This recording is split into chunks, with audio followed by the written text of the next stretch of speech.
और सीधे रुक करते हैं प्रयागराज का। मौनी अमावस्या के पर्व पर प्रियंका गांधी पहुंची हैं संगम के तट पर। और देखिए ये तस्वीरें हम आपको दिखा रहे हैं गंगा, यमुना और सरस्वती के संगम तट की, जहां पर प्रियंका गांधी पहुंच चुकी हैं बड़ी संख्या में। वहां पर आसपास कार्यकर्ता भी हैं, सुरक्षा का घेरा है और सियासी तौर से काफी महत्वपूर्ण दौरा ये प्रियंका गांधी वाड्रा का है। पहले वो आनंद भवन पहुंची जो पुश्तैनी आवास है, और उसके बाद अब प्रियंका गांधी वाड्रा संगम पहुंची हैं स्नान के लिए। और इन नावों के जरिए संगम के उस धारा के बीच हो जाएंगी जहां पर गंगा, यमुना और अदृश्य सरस्वती मिलती हैं।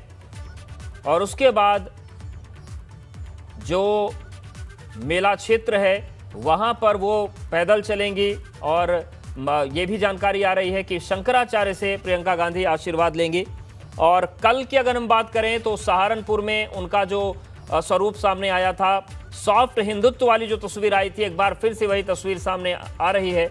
और देखिए प्रियंका गांधी और उनका जो परिवार ये नाव से संगम के लिए रवाना हो गए हैं। वीपी गंगा पर एक्सक्लूसिव तस्वीरें आपको हम दिखा रहे हैं। और ये संगम नोट से नाव के जरिए उस जगह पर प्रियंका गांधी वाड्रा जा रही हैं जहां पर गंगा, यमुना और अदृश्य सरस्वती का मिलन होता है। दरअसल वो जगह थोड़ी दूर पर होती है और वहां पर श्रद्धालु पर्यटक नाव से पहुंचते हैं। और वहीं पर इस वक्त प्रियंका गांधी नाव पर सवार होकर उस संगम स्थल पर जा रही हैं जहां पर गंगा, यमुना और सरस्वती मिलती हैं। और संगम तट पर इस वक्त प्रियंका गांधी पहुंच चुकी हैं और संगम नोट से जो उनकी नाव है वो आगे बढ़ रही है। और इन सब के बीच एक तस्वीर ये भी है कि जो लोग संगम स्नान के लिए पहुंचे हैं उन पर पुष्प वर्षा भी की जा रही है। तो दो तस्वीरें हैं, एक तरफ पुष्प वर्षा है मौनी अमावस्या के मौके पर, और देखिए ये वीपी गंगा पर एक्सक्लूसिव तस्वीरें आपके सामने है हेलीकॉप्टर से। एक दिन के प्रयागराज यात्रा पर हैं। आज यहाँ मौनी अमावस्या का स्नान पर्व है, वो माघ मेले में इस वक्त पहुंची हैं और इस वक्त अरैल घाट से सीधे संगम की तरफ जा रही हैं प्रियंका गांधी वाड्रा। आप सामने जो देख सकते हैं जो नावों का काफिला जा रहा है, उसमें बीच वाली जो नाव है उस पर प्रियंका गांधी वाड्रा सवार हैं। उनके साथ उनकी बेटी है, कांग्रेस विधानमंडल दल की नेता आराधना मिश्रा मोना है उनके साथ, और साथ ही साथ उनकी कुछ करीबी मित्र भी हैं। 4 महिलाएं अतिरिक्त तौर पर उनके साथ उनके नाव पर बैठी हुई हैं। और साथ ही साथ कांग्रेस के पूर्व सांसद प्रमोद तिवारी या कुछ अन्य नेता जो है वो दूसरी नाव पर बैठे हुए हैं। और इसी वक्त जो है माघ मेले में योगी सरकार द्वारा हेलीकॉप्टर से फूलों की बारिश कराई जा रही है। वो हमारे ठीक सामने आप देख सकते हैं कि जो हेलीकॉप्टर है उत्तर प्रदेश सरकार का हेलीकॉप्टर है, और ये हेलीकॉप्टर माघ मेले में जो श्रद्धालु हैं उन पर फूलों की बारिश कर रहा है। तो प्रियंका गांधी के ऊपर भी अभी फूलों की बारिश की गई थी, प्रियंका गांधी पर भी कुछ फूल पड़े थे। तो यानी साफ तौर पर कहा जा सकता है कि योगी सरकार की तरफ से प्रियंका गांधी का स्वागत किया गया, अभिनंदन किया गया, उन पर फूलों की बारिश की गई, खास अंदाज में उनका स्वागत किया गया। हालांकि ये स्वागत सिर्फ प्रियंका गांधी का नहीं था, बल्कि यहाँ माघ मेले में इस वक्त जो लाखों की संख्या में श्रद्धालु मौनी अमावस्या पर आस्था की डुबकी लगाने के लिए आए हैं, उन सभी श्रद्धालुओं पर इस तरीके से बारिश कराई जा रही है। और दिन में करीब 11 बजे से लगातार इसी तरह से फूलों की बारिश हो रही है। और प्रियंका गांधी का जो काफिला है वो इस वक्त ठीक संगम पर पहुंच गया है, आप देख सकते हैं। वहीं पर प्रियंका वाड्रा जो है, जो परिवार के बाकी सदस्य हैं उनके साथ गंगा स्नान करेंगी, पूजा अर्चना करेंगी। चूंकि निजता का मामला है इसलिए वहां मीडिया के जाने पर या बाहरी लोगों के जाने पर पाबंदी लगा दी गई है। और यहीं से लौट करके तकरीबन आधे घंटे तक पूजा अर्चना करने के बाद प्रियंका वाड्रा जो है वो इसी अरैल घाट पर लौटेंगी और यहीं से फिर वो मनकामेश्वर मंदिर जाएंगी। वहां द्वारका पीठ के शंकराचार्य स्वामी स्वरूपानंद सरस्वती से दर्शन करेंगी, उनका आशीर्वाद लेंगी, कुछ लोगों से मुलाकात भी करना है उनको मनकामेश्वर मंदिर में, और वहां से वो फिर एयरपोर्ट के लिए रवाना हो जाएंगे। तो आज का ये दिन जो है प्रियंका गांधी वाड्रा के लिए खास है, बेहद महत्वपूर्ण है। हालांकि ये निजी यात्रा बताई जा रही है, लेकिन चूंकि अगले साल उत्तर प्रदेश में विधानसभा के चुनाव हैं, प्रियंका गांधी कांग्रेस की उत्तर प्रदेश की प्रभारी हैं, लिहाजा इस यात्रा के कई सियासी मायने भी हैं। लोग नफे नुकसान के हिसाब से इसका आकलन कर रहे हैं और माना यह जा रहा है कि प्रियंका गांधी वाड्रा जो बीजेपी का हिंदुत्व का एजेंडा है उसको तोड़ने के लिए इस तरह के कदम लगातार उठा रही हैं। कल सहारनपुर में उन्होंने कई मंदिरों में माथा टेका था और आज प्रयागराज में संगम पर डुबकी लगाने और पूजा अर्चना करने के लिए वो यहाँ पर आई हुई हैं। कैमरामैन रोहित श्रीवास्तव के साथ मोहम्मद मोइन, एबीपी गंगा, प्रयागराज।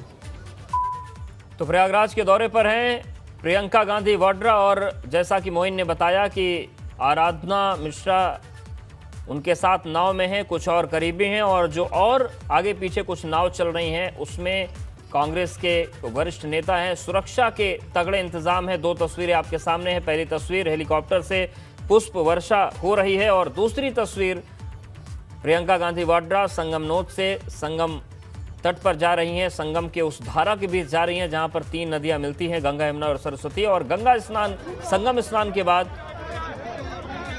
वो ज्योतिष पीठाधीश्वर शंकराचार्य स्वामी स्वरूपानंद से मिलने जाएंगी, आशीर्वाद लेने जाएंगी।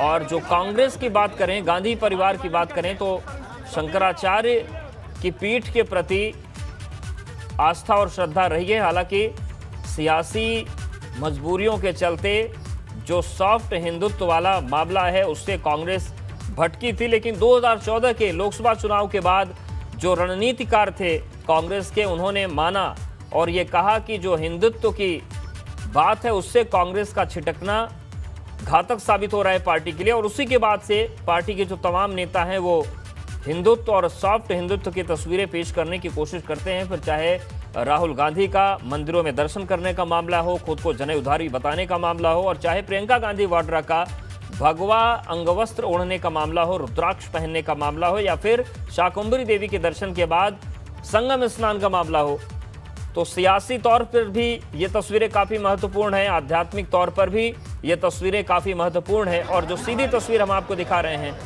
अरेल घाट की तरफ संगम तट पर प्रियंका गांधी इस वक्त जा रही हैं। और दो तस्वीरें आपके सामने हैं। पहली तस्वीर हेलीकॉप्टर से पुष्प वर्षा। ये पुष्प वर्षा भी बड़ी विवादित रही है उत्तर प्रदेश में कि कभी कांवड़ियों पर हुई तो विपक्ष को दिक्कत हो गई, कभी श्रद्धालुओं पर हुई तो दिक्कत हुई। लेकिन आज जिस वक्त प्रियंका गांधी वाड्रा संगम स्नान के लिए बढ़ी, उस वक्त भी हेलीकॉप्टर आसमान में उड़ रहे थे और संगम तट पर वो जो पुष्प वर्षा हुई तो प्रियंका गांधी का भी उसमें स्वागत हो गया। तो संगम में आस्था की डुबकी लग रही है और खासतौर से जो मौनी अमावस्या का पर्व है वो काफ़ी महत्वपूर्ण होता है। और इसी मौनी अमावस्या के मौके पर प्रियंका गांधी वाड्रा पहुंची हैं। कई इसके धार्मिक मायने भी हैं, इसके राजनीतिक मायने भी हैं। और निश्चित तौर से कहा जाता है कि जो 2022 विधानसभा की तैयारी है, जिस तरीके से कांग्रेस अपने पुनर्जीवन की कोशिश में लगी हुई है और ख़ासतौर से उस पुनर्जीवन की मुहिम को प्रियंका गांधी ने अपने हाथों में ले रखा है, उसी फहरिस्त में कल सहारनपुर के बाद पश्चिमी उत्तर प्रदेश में फोकस करने के बाद पूर्वी उत्तर प्रदेश और आस्था के सबसे बड़े केंद्र तीर्थराज में पहुंची हैं प्रियंका गांधी। और वहां पर स्नान करेंगी, पूजा अर्चना करेंगी और उसके बाद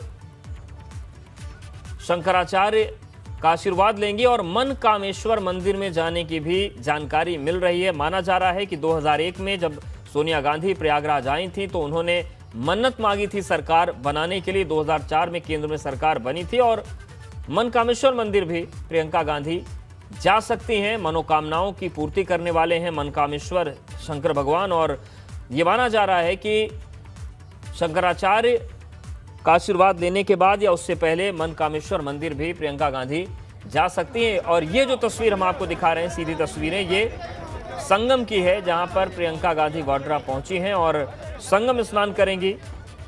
और उसके बाद और देखिए दो तस्वीरें, जिस वक्त प्रियंका गांधी जा रही थी अपनी नाव में बैठकर संगम तट पर, संगम पर जहां पर संगम होता है गंगा, यमुना और सरस्वती का, उसी दौरान आसमान पर हेलीकॉप्टर आपको दिख रहा है जहां से पुष्प वर्षा हो रही थी। और इस पुष्प वर्षा के जरिए श्रद्धालुओं का सुबह से ही स्वागत चल रहा है।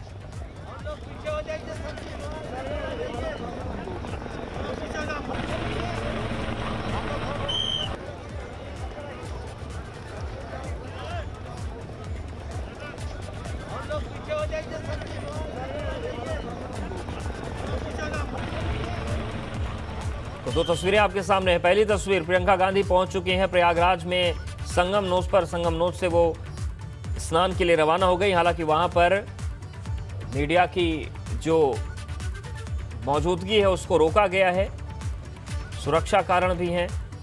और दूसरी तस्वीर हम आपको दिखा रहे हैं, प्रियंका गांधी पर भी पुष्प वर्षा हुई है क्योंकि जो श्रद्धालु पहुंच रहे हैं संगम तट पर उनका स्वागत पुष्प वर्षा के साथ किया जा रहा है। और जिस वक्त प्रियंका गांधी नाव पर सवार होकर आगे बढ़ी उस वक्त भी हेलीकॉप्टर मैदान में जो आसमान है वहां पर मंडरा रहे थे और उन पर पुष्प वर्षा की गई। और चमोली आपदा से जुड़ी एक और बड़ी खबर है। टनल में नया रेस्क्यू प्लान सफल नहीं हुआ। कमिश्नर गढ़वाल रविनाथ रमन ने बयान दिया है कि ड्रिलिंग का जो फॉर्मूला था वो फेल हो गया है, सफल नहीं हुआ। जितना मलबा हटाया उतना ही पानी आ रहा था और इसकी वजह से उस ऑपरेशन को आगे बढ़ाने की जो दूसरी रणनीति उनकी फेल हुई है।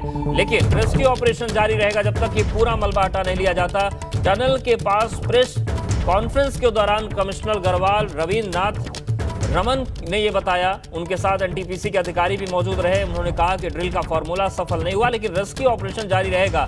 जितना मलबा निकाल रहे हैं उतना ही बाहर आ रहा है। 2 क्रेनें लगाई गई हैं। अजीत सिंह राठी हमारे साथ जुड़ गए। अजीत जी, सवाल यह है कि जो ड्रिलिंग का फॉर्मूला लागू जो किया गया वो सफल नहीं रहा, तो क्या पुरानी ही जो कार्य प्रणाली थी वो चलती रहेगी? लगभग कितना वक्त लग जाएगा पूरे ऑपरेशन को पूरा करने में? अवधेश पहले नई खबर सुनिए। यहाँ नदी में पानी बढ़ने की सूचना आ रही है, सभी को हटा लिया गया है। यहाँ पूरी एकदम अफरा-तफरी का माहौल है और सभी को यहाँ से हटा लिया गया है और पूरे जितने भी ये मशीनें हैं इन सबको हटा करके ऊपर सुरक्षित स्थानों पर भेजा जा रहा है। नई खबर ये है, और नई खबर ये है कि यहाँ पर पीछे से रैणी गांव से एक सूचना आई है कि नदी में पानी बढ़ रहा है।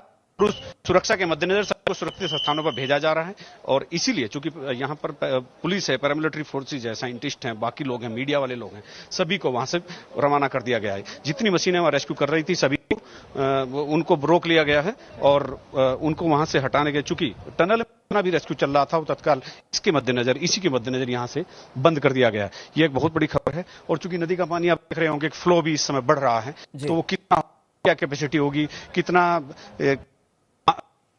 ये अभी नहीं कहा जा सकता। लेकिन कमिश्नर गढ़वाल की जब प्रेस कॉन्फ्रेंस चल रही थी उसी बीच में रैणी गांव से किसी की एक सूचना आई कि वहां से पानी का जलस्तर बहुत बढ़ गया है और वो उसके बढ़ने के बाद फिर ये स्थिति पैदा हो रही है। क्या ये खतरे की नई आठ हो सकती है? जी, जितने भी यहाँ काम लोग कर रहे थे उनको हटा दिया।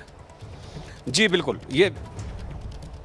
बिल्कुल ऐसा माना जा रहा है कि ये इस तरह की संभावना से भी इंकार नहीं किया जा सकता कि जितना पानी बढ़ रहा है उससे अगर कोई दिक्कत होती है तो पहली पुनरावृत्ति हो सकती है। इसी लिहाज से सभी को यहाँ से लोगों को इवैक्यूएट कर दिया गया, इनको यहाँ से हटा दिया गया है। जितने भी टनल पर काम चल रहा था सारी मशीनें वापस बुला ली गई है और आप देख रहे होंगे सामने एसडीआरएफ और आईटीबीपी और दूसरी जो हमारी फोर्सेज हैं वो सब वहां से उन्होंने जितनी मशीनें थी, जितने लोग थे, सबको वापस बुला लिया है। और यहाँ पर इस समय केवल और केवल एकमात्र उद्देश्य है, वहां पर एक घेरा बना लिया गया है कि वहां किसी को भी आगे जाने की इजाजत नहीं है। जितने भी अधिकारी थे सब पीछे चले गए हैं।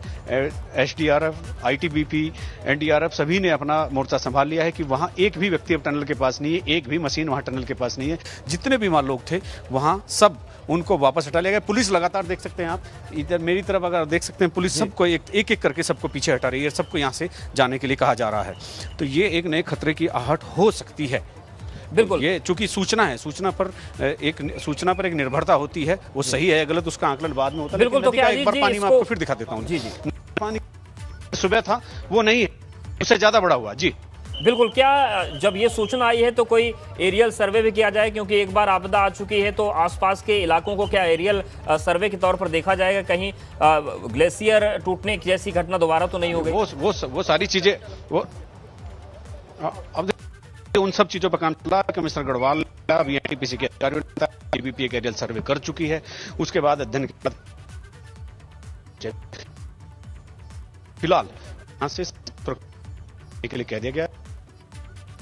बिल्कुल अजीत जी, हमारे साथ अब बन रही कुछ तकनीकी दिक्कतें आ रही हैं, लेकिन आपको बता दें इस वक्त की बड़ी खबर यह है कि एक बार फिर से वहां पर पानी बढ़ना शुरू हो गया है। जो नदी का जलस्तर है वो बढ़ना शुरू हो गया है और इसके मद्देनजर जितना भी रेस्क्यू ऑपरेशन वहां पर चल रहा था वहां से मशीनों को हटाया जा रहा है, लोगों को हटाया जा रहा है। अजीत जी हमारे साथ लगातार बने। अजीत जी, ये जो पूरी हटाने की कार्रवाई हो रही है, जो रैणी गांव से खबर आई, लगभग कितने देर पहले खबर आई और सबको हटाकर यहां से कहां ले जाया जाएगा? कोई आबादी नहीं है यहाँ, पैरामिलिट्री फोर्सेस यहाँ मीडिया वाले हैं, यहाँ एडमिनिस्ट्रेटिव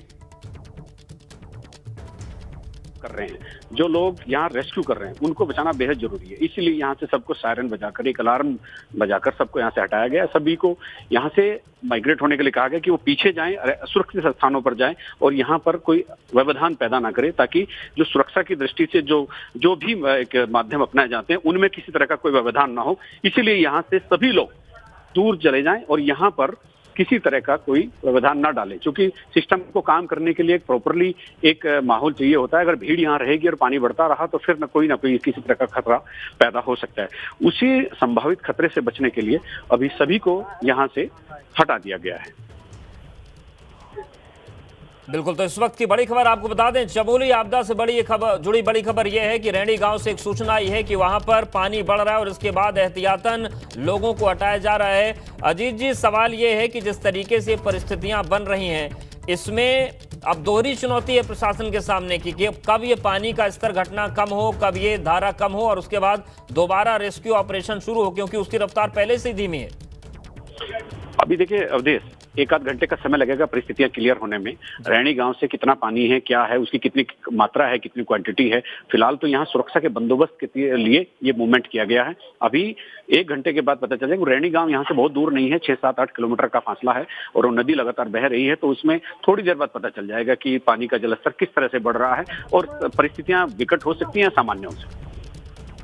बिल्कुल अजय, हमारे साथ आप बने रहिएगा, नजर बनाए रखिएगा और अपनी सुरक्षा का भी आप ख्याल रखिएगा, क्योंकि जिस तरीके के हालात हैं और जिस तरीके की प्राकृतिक चीजें होती है इसमें बस किसी का नहीं चलता है। लेकिन इस वक्त की बड़ी खबर यह है कि तपोवन टनल के पास जो रेस्क्यू ऑपरेशन चल रहा था, फिलहाल उसे रोका गया है, मशीनों को वहां से हटाया गया है।